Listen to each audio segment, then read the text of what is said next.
Pretty recently, I was listening to a podcast between Stanislav Krapivnik, a former US Army officer, and Larry Johnson, a retired CIA analyst.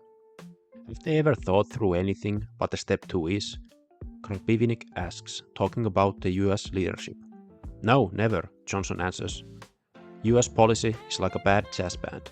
Improvisation, playing off tune, off key, not in any kind of coordination, lot of riffing. This really is true. A recent living memory has been nothing but bad calls and bad decisions from the US side. Looking into the failures and then trying to think explanations for the things they did is simply baffling. In this essay, I want to briefly peek into the failures of the forever wars and the, more or less unconscious, reasons behind the constant farce. Starting with Vietnam, America became involved with the country through France. Indochina, the area that was France's colony in Asia, included Vietnam, was pursuing its independence and France was panicking. It desperately wanted to keep its hold on the colonies, and when their war against the Vietnamese turned sour, France turned to America for help. America, in its turn, needed France's support in Europe so it could shape the continent's future into a desirable direction for American interests. Besides this, China had just turned communist in 1949. For the Americans, this meant that they had lost China, even though you could very well ask why it was for them to lose it to begin with. The great fight against communism was, no pun intended, in the red for America. They felt that the US needed to make it stand somewhere, anywhere, and Vietnam became that place. This made very little sense since Vietnam held no strategic interest for the United States. Once the war genuinely started, there never was a clear goal established of what precisely was supposed to happen.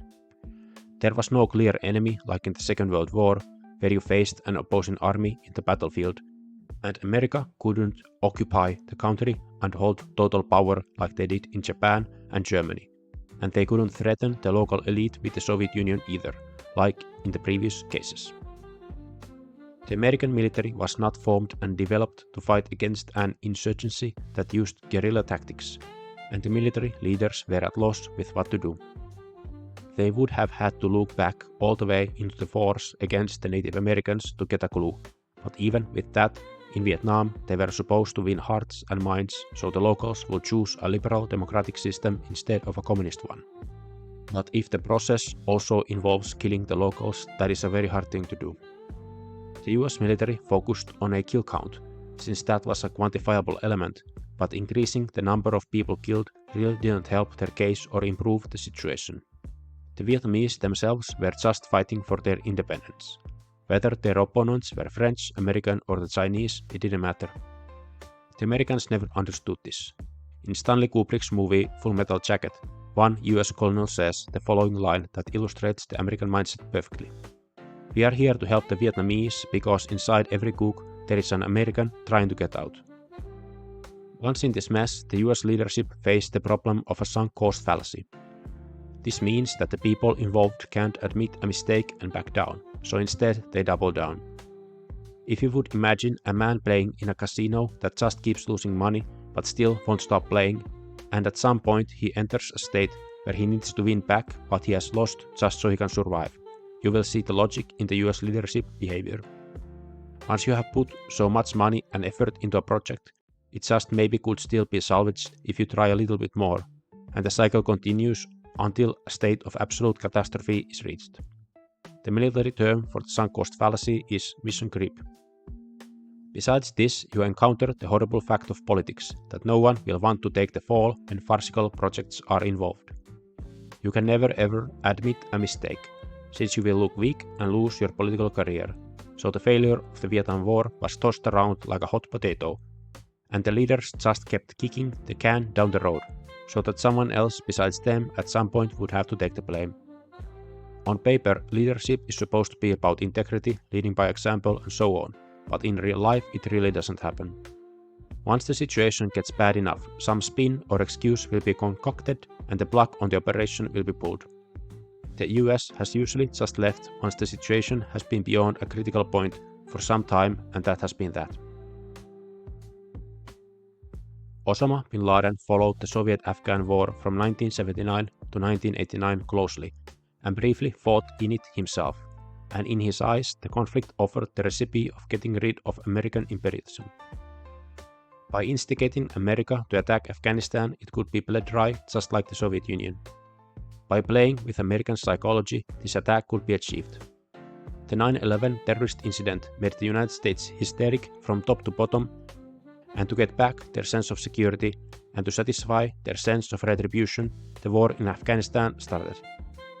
Again, this made very little sense. The 9/11 terrorist attack was caused by a terrorist group, not the country of Afghanistan itself. The terrorists met and developed their plans all across the world, for example in London and Pakistan. What would have been needed should have been an international police action, an effort to capture terrorists. An attack in one country really didn't make America any safer or deter the terrorists.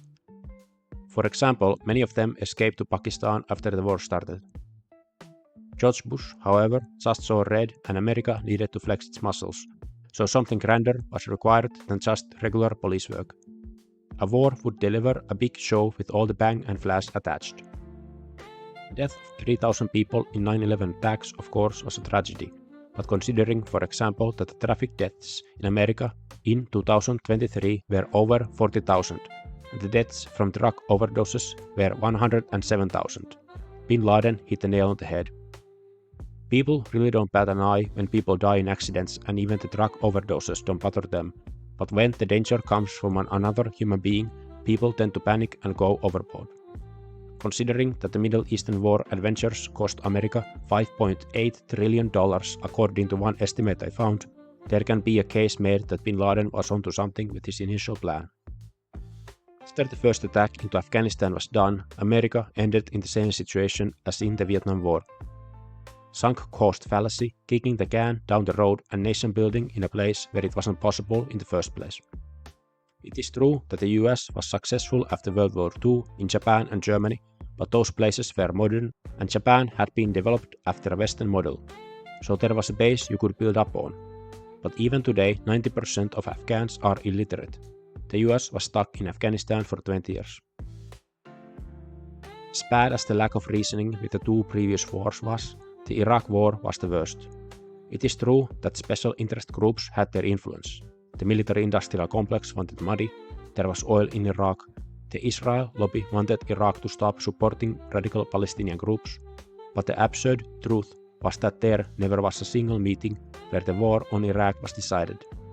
George Bush and some other top officials like Paul Wolfowitz and Dick Cheney had got it in their heads that Iraq had to be taken care of at some point, and war with it was inevitable. Without saying it straight, they created an atmosphere in the White House and in Pentagon that this situation had to be taken care of, and instinctively, people under them followed to unspoken rules and tried to get a win for their bosses. Leaders had believed wholeheartedly that the US military could just walk over the whole Middle East and take care of all their problems just like that, so no great planning was needed, since it really wasn't a big deal. In the book Planning to Fail by James Lebovic, he writes this, quote, "With an implicit consensus, the decision to invade Iraq amounted to a non-decision, that is, a decision by default. The shared diagnostics and comfortable fit between problem and solution freed US leaders from having to probe potential war ends, assess trade-offs, define objectives, and reconcile policy differences. No one in the know at the time has gone on record as saying they participated in a meeting, or even knew of a meeting, in which the key decision to invade Iraq was made. Tenet states that neither he nor his associates can recall a meeting in which there was a discussion of central questions. Was it wise to go to war? Was it the right thing to do? Richard Armitage, who served at the time as Deputy Secretary of State, echoes this conclusion. Never to my knowledge, and I'm pretty sure I'm right on this, did the president ever sit around with his advisors and say, should we do this or not? He never did it. That rather staggering conclusion deserves explication. Neither the NSC nor the President's inner circle of principal foreign and national security advisors, Rice, Rumsfeld, Powell, and Cheney, met as a group with or without the President to decide whether to invade Iraq and for what cause and duration. They simply understood through various directives, assorted conversations, and actual planning, that a war in Iraq was forthcoming. Even Powell, who would later voice his regret for his UN speech, was more of a voice of caution than of opposition to the war. Powell made his concerns known to the president, but he finally reconciled himself to the seemingly inevitable and stayed with the team. The decision for war that was in the air after the Bush inauguration was essentially a done deal, perhaps for a year or more, before its execution. Thus, when Richard Haass asked Condoleezza Rice in July 2002 if they should assess the pros and cons of taking on Iraq, she responded dismissively. The president had made up his mind. End quote. Some people resigned as a protest in the government and in the CIA, but most got on with the program since they want to keep their jobs and careers. The threat of WMDs was just an excuse that was concocted to make the war righteous in the public eye, and it had started from a rumor or a conspiracy theory that Paul Wolfowitz told to George Bush. After the initial attack, the US had no idea what to do next, and they did the worst possible decisions. For example, anyone involved with the Baath Party in Iraq wasn't allowed to help with the building of a new system in Iraq. But this party consisted of all the country's government professionals, doctors, teachers, and so on, so the rebuilding process immediately crashed into a total chaos. Regime change operations aren't rare in the US foreign policy, quite the opposite.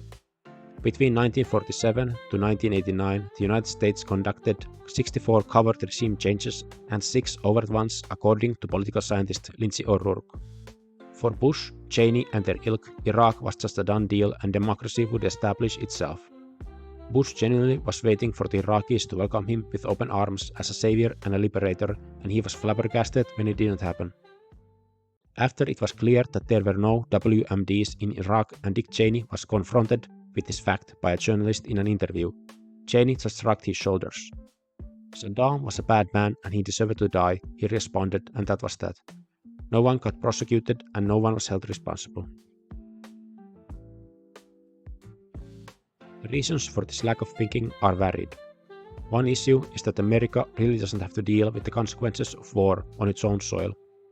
Not counting the 9/11 attacks, the fighting and violence always happen halfway across the world, maybe even further away, in a place that most Americans can find on a map. The elites don't have to worry about their own safety or their assets getting destroyed. War becomes a flippant thing, not something that you should be afraid of.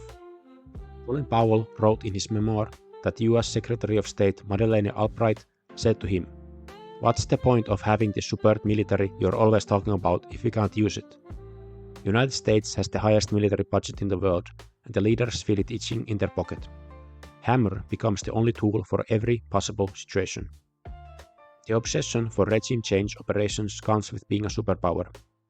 Once a nation becomes strong enough that it can attempt and possibly succeed with making other smaller countries satellite states for it, or at least make them favor the bigger nation, the temptation for regime change is too much. For example, South America has been seen by the US as its own backyard, and the fruits and spoils of it can have been left alone. Besides the temptation, increasing one's sphere of influence is often seen as a necessity in a dog-eat-dog world. What if some other strong nation would get there first? Competitors could become a serious security risk, or at least they would get stronger instead of the US. During the Cold War, fear of communism presented an existential threat, and everything was permitted to defend the United States of America.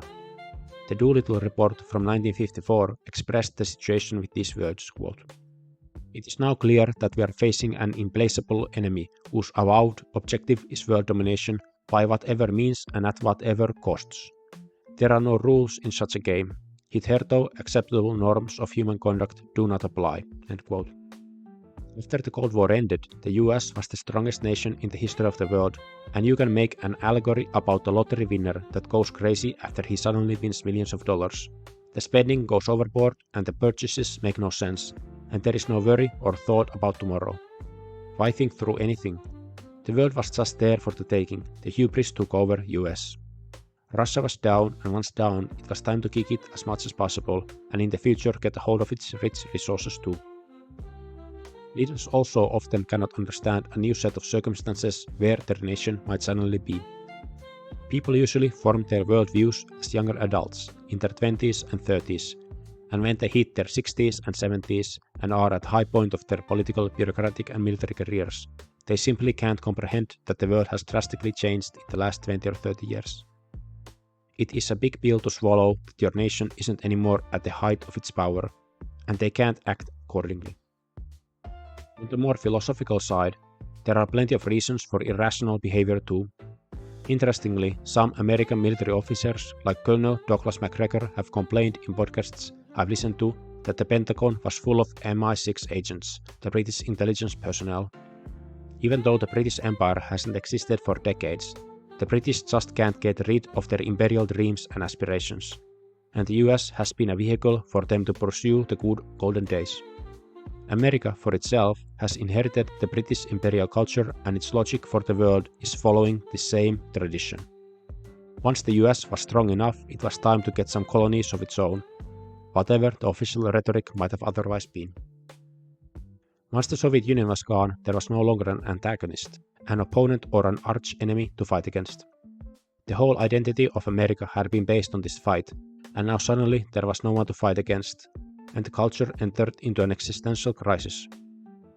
This is another reason why Russia was not allowed to join the West as an equal partner, since there needed to be someone to kick and take frustrations out on. War against terrorism was in a certain sense a relief, since there now was an enemy, but it wasn't the same, since the terrorists were a shadowy and hazy entity, not a clear monolith like the Soviet Union. For there to be us, there often needs to be them too, and the leaders are deprived of a common cause to give their citizens to create national unity. Famously, America has always viewed itself as exceptional, as the city on the hill. However, this American exceptionalism has often basically blinded the decision-making in their foreign policy. The viewpoints, cultures, and goals of other nations are not understood, and the American elites either see others as themselves or as something lesser, something not even worth considering about. They don't want to understand the other, since if you really actually would understand them, that would take the edge off American exceptionalism, and they would just be another culture like all the others. Journalist Chris Hedges talked on his podcast how foreign correspondents would be changed to completely other countries after just a few years of being assigned to one post, and this practice took out the possibility of truly getting to know any nation and their culture and politics. Maybe this also is the reason why Russia specifically has been such a wonderful enemy. Russia is a peculiar place for the West, since the nation basically is part of it, but then again not really. The population is white like in the Western Europe, but their culture and heritage is different. They are Christian, but it's Orthodox and more mystical. There is too much foreignness in something that should be familiar, and this unnerves and frightens the Western mentality. This is the true other for the West, as the other cultures around the world are too far from us for us to comprehend. If you have played action games, there often is a boss fight where the opponent is basically the same as the main character, like Jetstream Sam is for Raiden in Metal Gear Rising or Virgil is to Dante in Devil May Cry. This sort of an opponent carries the heaviest meaning, and there is an element of the Jungian shadow. It fits the black and white, good versus evil cultural mentality of the West. And in the Cold War, Soviet Union was communist, authoritarian and atheist, and the US was democratic, free and religious. If you've seen the Batman movies, the villain Joker says to Batman, "You complete me." At any rate, strength creates hubris, and hubris blocks introspection. This recipe has been accompanying the fall of many empires in history, and here it is with us once again. Besides these American-specific reasons, the more universal reasons for imperial behavior are Hegel's master-slave dialectic, political realism, Freud's death drive, and Nietzsche's will to power, which are all looked at more closely in my previous essays Dark Motivations and Seeking Enlightenment. Thanks for listening, have a good one.